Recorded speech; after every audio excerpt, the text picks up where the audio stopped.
अपने मायके में मेहमान मत बनिए। प्रणाम माँ, मैं कल वहाँ आ रही हूँ। बच्चे भी जिद कर रहे थे, नानी के यहाँ जाना है। मुझे भी आए साल भर हो गया। नीलम ने अपनी माँ से कहा। माँ ने कहा, नीलम बेटी आ जाओ, हम सभी को अच्छा लगेगा और बच्चों से घर में चहल पहल बनी रहेगी। अरे माँ, भाभी से कहना मेरा कमरा अच्छे से व्यवस्थित करके रख दें। बेटी ने कहा, अरे नीलम, तुम यहाँ आ तो जाओ, सब हो जाएगा। फोन में ही सारी बातें करोगी क्या? समीर तुम्हें स्टेशन लेने आ जाएगा। ऐसा कहकर माँ ने फोन रख दिया। अरे श्वेता बहू, नीलम बेटी का फोन आया था, वो कल आ रही है। उसका कमरा व्यवस्थित कर देना, तुम तो उसका स्वभाव जानती हो। सास शारदा जी ने कहा। श्वेता जानती थी ननद नीलम का मिजाज कुछ अलग ही है। उसे हर चीज समय पर और व्यवस्थित चाहिए रहती है। किसी चीज की कमी उसे पसंद नहीं।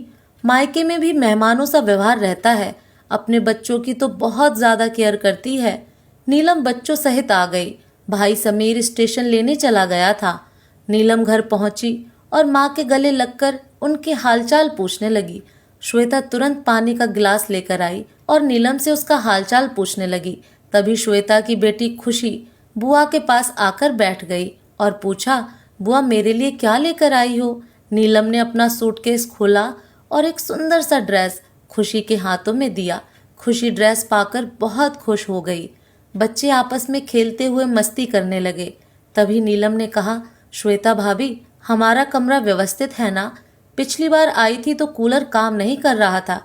गर्मी में पंखे में ही सोना पड़ा था। एसी तो आपके कमरे में ही लगा है। श्वेता ने हंसते हुए कहा। नीलम दीदी, इस बार आप हमारे कमरे में सो जाना, हम लोग दूसरे कमरे में सो जाएंगे। आपको कोई परेशानी ना होगी। शारदा जी सब सुन रही थीं। उन्होंने तुरंत नीलम से कहा, अरे बिटिया, इस बार तुम्हारे समीर भैया ने नया कूलर ले लिया है, तुम आराम से रहना। अरे माँ, मैं तो भाभी से यूं ही मजाक कर रही थी, नीलम ने कहा। श्वेता जानती थी नीलम हर बात में उसे ताना मारती है, पर वो चुप रहती। श्वेता चाहती थी कि नीलम दीदी जितने दिन रहें खुश रहें, उन्हें किसी बात की तकलीफ ना हो, क्योंकि अब पिताजी भी नहीं रहे, उन्हें पिता की कमी कभी महसूस ना हो। श्वेता हर तरह से खुश रखने की कोशिश करती। समीर बाजार जाकर काफी सारा घर का किराना और बच्चों के लिए चॉकलेट मिठाई ले आया। एक दिन दोपहर के वक्त सब खाना खा रहे थे और श्वेता गर्मा गर्म पूड़ी तल रही थी। तब शारदा जी ने कहा, बहू, तुम सबके साथ खाना खाने बैठ जाओ, मैं पूड़ी तल देती हूँ। श्वेता कुछ बोलती इसके पहले नीलम ने कहा, माँ, तुम क्यों पूड़ी तलोगी? भाभी को बनाने दो। अब तुम्हारी उम्र है क्या ये सब काम करने की? सारा दिन कुछ ना कुछ तो करती रहती हो। श्वेता ने सास की तरफ देखते हुए कहा, माँ जी, आप खाना खा लें, मैं बाद में खा लूंगी। नीलम आराम से मायके में दिन गुजार रही थी। समीर भी छुट्टी के दिन सब परिवार घुमाने और होटल ले जाता। एक दिन बातों ही बातों में नीलम ने श्वेता से पूछ ही लिया, भाभी, आप मायके नहीं जा रही? जवाब देते हुए श्वेता ने कहा, मैं तो अभी जाने ही वाली थी, क्योंकि मेरे पिताजी की तबीयत ठीक नहीं चल रही है, पर आपका फोन आ गया सो मैंने जाना कैंसिल कर दिया। माँ जी कितना अकेले घर का काम करती, अब आपके जाने के बाद ही जाना होगा। अच्छा किया भाभी आपने जो मायके नहीं गई। ससुराल से तो मैं भी थकी हारी आती हूँ, फिर मायके में तो पूरा आराम चाहिए ना, वरना मैं नहीं आती। नीलम ने कहा। नीलम दीदी, आपकी भी तो ननद आती होगी, तब उन्हें भी पूरा आराम मिलता होगा, क्यों? श्वेता ने पूछा। नहीं भाभी, मैं तो साफ साफ कह देती हूँ, मुझसे अकेले काम नहीं होगा, उन्हें मदद तो करवानी ही होगी। इतने लोगों का खाना मैं अकेले कैसे बना सकती हूँ? नीलम हाथ हिलाते हुए बोली। शारदा जी चुपचाप सब सुन रही थी। उन्होंने तुरंत नीलम से कहा, फिर यहाँ अपनी भाभी का हाथ क्यों नहीं बटाती? वो भी तो अकेली काम से थक जाती होगी। अरे माँ, तुम तो अपनी बहू का पक्ष लेने लगी। ऐसा है तो मैं चली जाती हूँ, भाभी पर बोझ नहीं बनती। नीलम ऐसा कहते हुए रोने लगी। श्वेता जानती थी यह तो उनकी हर बार की आदत है, थोड़ा भी कुछ कहो बुरा मानकर रोने लगती हैं। श्वेता ने बात संभालते हुए कहा, अरे दीदी, माँ जी का ये मतलब नहीं था, आप तो आराम से रहिए, मुझे तो आदत है काम करने की, आप तो हर साल आती हैं, मैंने कभी कोई शिकायत की है भला? एक दिन शारदा जी अपने कमरे में आराम कर रही थीं, तभी नीलम ने अंदर आते ही पूछा, माँ, भाभी नजर नहीं आ रही, कहीं बाहर गई हैं क्या? हाँ नीलम, बहू कहकर गई है, कुछ देर में आ रही हूँ, शायद कुछ काम से गई होगी, माँ ने बताया। नीलम ने कहा, माँ तुम्हारा गला कैसे खाली है, चैन नहीं पहनी, कहीं भाभी ने तो नहीं रख ली।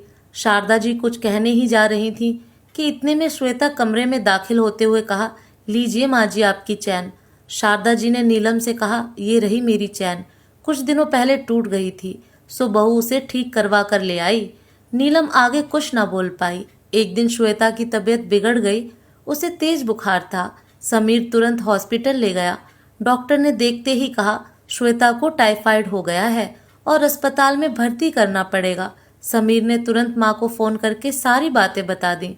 शारदा जी नीलम को सारी बात कहकर तुरंत हॉस्पिटल पहुंची। शारदा जी श्वेता के सिरहाने बैठी उसे तसल्ली दे रही थी। कुछ दिनों में सब ठीक हो जाएगा। शारदा जी ने समीर से कहा, तुम घर चले जाओ, घर में नीलम और बच्चे हैं, नीलम से कहना श्वेता के लिए खिचड़ी बना दे। अब घर की सारी जिम्मेदारी नीलम पर आ चुकी थी, पर वो करती भी क्या। उसने सबके लिए खाना बनाया और भाभी के लिए खिचड़ी बनाकर समीर के हाथों हॉस्पिटल भेज दी। शारदा जी ने श्वेता को खाना खिलाया और घर वापस आ गईं। घर आकर देखा नीलम काम कर रही थी और बच्चे भी कमरे में चुपचाप खेल रहे थे। माँ के आते ही नीलम ने पूछा, भाभी की तबीयत कैसी है? शारदा जी ने कहा, श्वेता काफी कमजोर हो गई है, कुछ दिन हॉस्पिटल में रखना पड़ेगा। तुम तो अब यहीं हो, मुझे किसी बात की चिंता नहीं, तुम घर संभाल लेना। नीलम मन ही मन सोच रही थी, अभी ना आती तो अच्छा रहता, हर बार मायके आराम करके ही जाती हूँ, अब तो मेरा घूमना फिरना भी नहीं हो पाएगा।